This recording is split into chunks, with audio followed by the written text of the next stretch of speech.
Hey deep divers, welcome back to the channel. Don't forget to smash that like button, subscribe if you're new here, and as always, drop a comment below. We love hearing from you. Absolutely. We're diving deep today. Oh yeah, buckle up because things are about to get really interesting.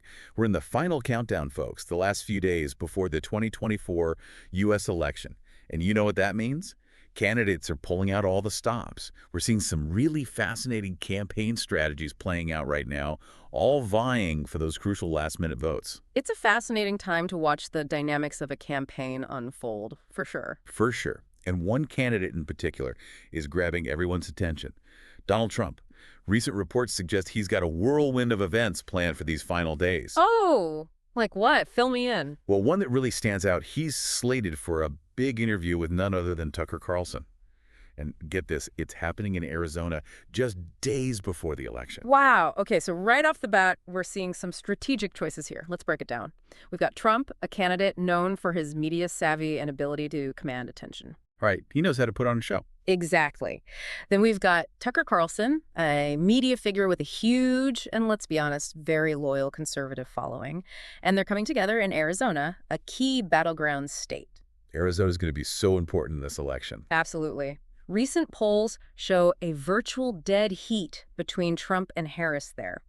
So this interview, it's not just a casual chat, it's a calculated move to try and sway voters in a state that could very well determine the outcome of the election. It's all about those margins, isn't it? Every vote counts in a tight race like this. You got it. And remember, Carlson's influence is particularly strong among a specific segment of the electorate, younger, populist-leaning conservatives. He's tapped into a real vein of frustration and disillusionment with the establishment. Yeah, he's definitely not afraid to challenge the status quo. Exactly.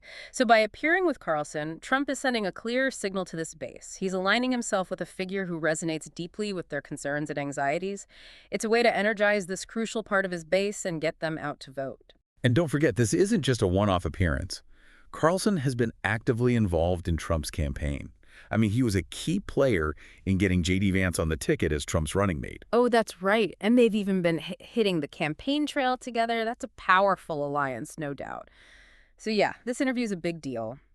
But it's not the only thing Trump has up his sleeve in these final days. Oh, you're telling me. He's got a massive rally planned for Madison Square Garden, too. And we're talking just a few days before that Carlson interview. Madison Square Garden, classic Trump territory. It's going to be a spectacle, that's for sure. We're talking a huge venue, a who's who of VIP guests from the Republican Party, the whole 9 yards. It's a tried and true tactic for him, you know? Project an image of strength, generate excitement, and get those core supporters fired up right before they head to the polls. It's a very different approach than we're seeing from Kamala Harris, right? She's been focusing more on smaller, targeted events, town halls, policy discussions, really trying to engage voters on a more personal level. Yeah, it's a stark contrast. It really underscores the fundamental differences in their campaign styles. Trump's all about the big rallies, the media blitzes, the larger-than-life persona. Go big or go home. Right. While Harris is taking a more measured approach, really leaning into those policy details and direct voter engagement. And a fascinating study in campaign strategy. It is. But here's where things get really interesting. Remember Hurricane Helene and Milton? How could we forget? Those storms were devastating. Absolutely. And the proceeds from that Carlson interview, they're going directly to hurricane relief efforts. Interesting move. It is. And it's a move that adds another layer of complexity to this whole thing. On one hand, it allows Trump to show compassion, concern for those affected by the hurricanes. And remember, these storms hit areas with a significant number of Trump supporters. Right, so there's a potential for this to resonate with those voters, especially those who might be wavering or feeling disillusioned. Exactly. But on the other hand, some voters might see this as a cynical ploy, exploiting a tragedy for political gain. Oh, absolutely. It could backfire. It's a risky move, no doubt. But it does highlight just how high the stakes are in this election. Every decision, every action, every word is being scrutinized and analyzed. It's a political pressure cooker. All right, deep divers, we've covered a lot today. But before we wrap up, don't forget to hit that like button, subscribe if you haven't already, and tell us what you think in the comments. We want to hear your take on all of this. What do you make of Trump's strategy in these final days? Is it a winning formula, or could it backfire? Let's have a discussion. We love hearing your thoughts. So to recap, Trump is going all in on these final days before the election. big events, strategic alliances, a focus on key demographics in battleground states. The question is, will it be enough? Only time will tell. A lot can change in just a few days. Absolutely. It's going to be a wild ride to the finish line. Now, here's a question for you deep divers to ponder. In today's media landscape, with information coming at us from all directions, how much do these grand, attention-grabbing events really influence voters? That is the question, isn't it?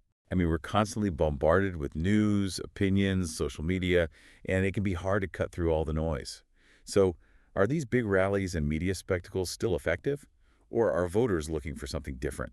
Something more genuine, more personal, more substantive? Just something to think about as we head into these last crucial days of the election. Plenty to think about. Until next time, deep divers, stay curious, stay engaged, and keep diving deep. See you next time. Bye.